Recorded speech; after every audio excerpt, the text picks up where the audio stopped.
my rabbit impression.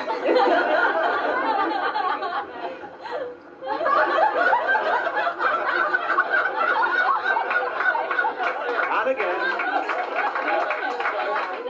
I haven't done it yet. No, that was it actually.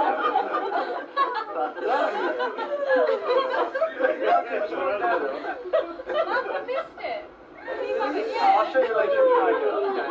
Just before I left the house this morning, I said to myself, you know, the last thing you must do is forget your speech. And so sure enough, the last thing I did when I left the house was forget my speech. So it's all ad lib, I'm afraid. These suits, like the suits? Yeah. Went into the tailors and they were like down about there, and the tailor said, oh, that's all right, stand like that. So I stood like that, I said, well, that's all right, what about the trousers? And he said, stand like that. I stood there, and there was these two ladies in the corner of the shop, and one said, oh, look at that poor deformed man over there. And the other one said, yeah, but doesn't the suit fit him well?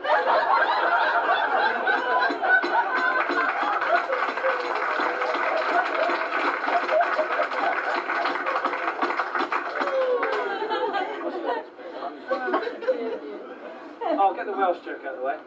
What do you call a Welshman with 40 lovers? A shepherd. I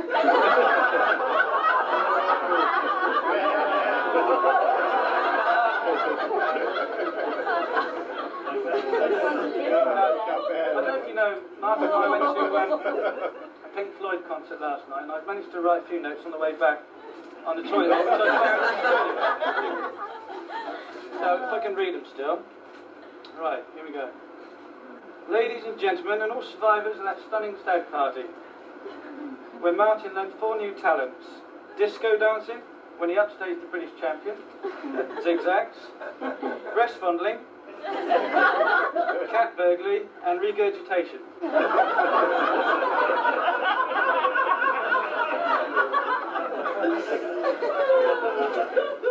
I first met Martin in the gymnasium at the Land Sports Club.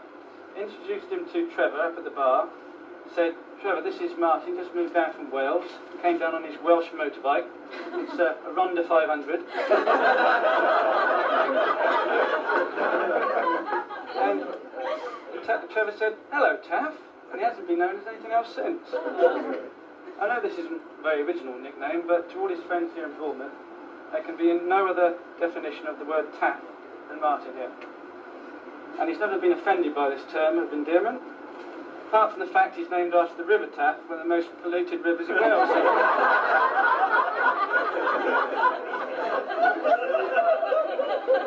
It wasn't long before we came to realise that the Welsh language comprises mostly one-word sentences, such as brilliant, classic, pint, Liz, squash.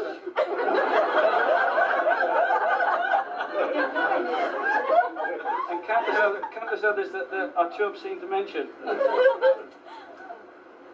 And as far as I'm concerned, Liz could not have chosen a more debonair, witty, charming, wealthy, let's not deny it, well-placed and fertile young man than me, unfortunately. For those of you who don't know Martin very well, he's got the unique talent of, when somebody tells a rude joke, to tell it one more step more disgusting. Such as the time we went to the Norfolk Hotel, which is a very posh hotel in Bournemouth. They were there, and we ordered cocktails. Liz had a whiskey sour, which I said looked more like dishwater surprise. Trevor said it looked more like curdled milk, and after a short time of Martin holding himself back, came out with diarrhea delight.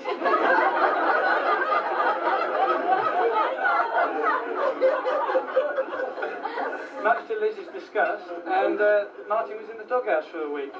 No, sorry, the doghouse is the best place and luxurious place in the house. If you know what Liz is like with her pets. Anyway, marriage. Marriage was once said to be a great invention, but then so is a bicycle repair kit. For a marriage to work, together they must be incompatible. Martin to bring in the income, and Liz must always be compatible.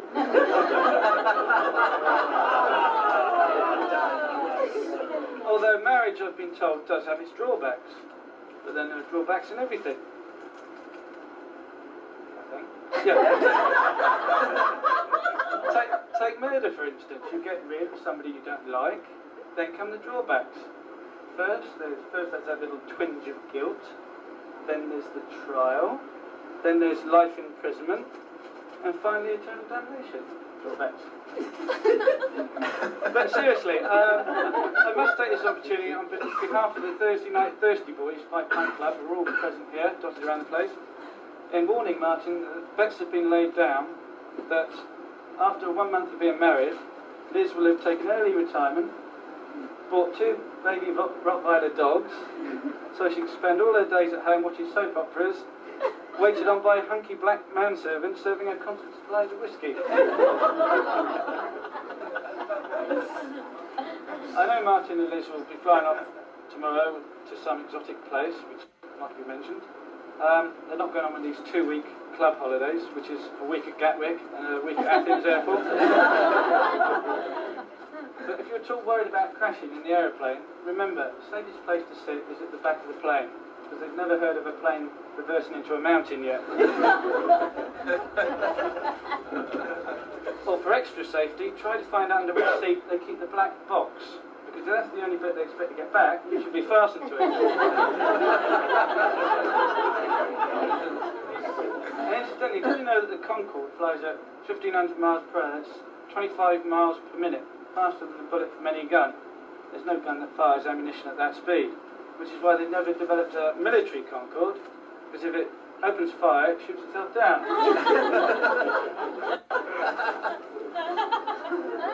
Also, I've always wondered on aeroplanes, why do they put frosted silks in the toilet? Frosted glass in the toilets? I mean, who the hell's going to look in at 60,000 feet?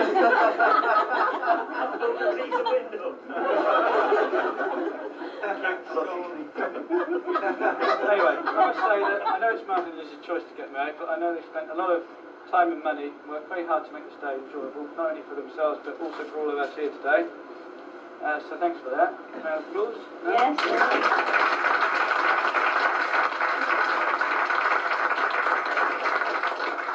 It's a happy couples day for happy coupling, a night for happy coupling.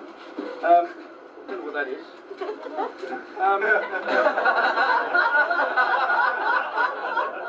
So finally, on behalf of the bridesmaids and myself, on this, let's face it, happy occasion, to wish Martin and Liz much happiness for the future. Now please wash your hands. I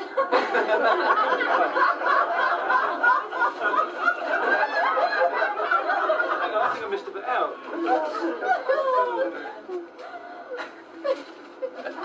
Hang on a minute. Bear with us a minute. Oh yeah, some people say Martin is a mean person. But at least he's taking his mates on holiday with him.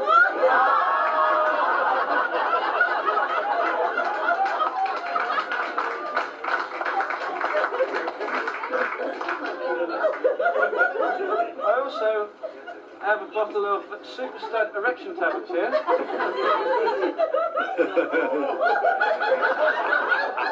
Make sure you swallow them quickly, you'll get a stiff neck.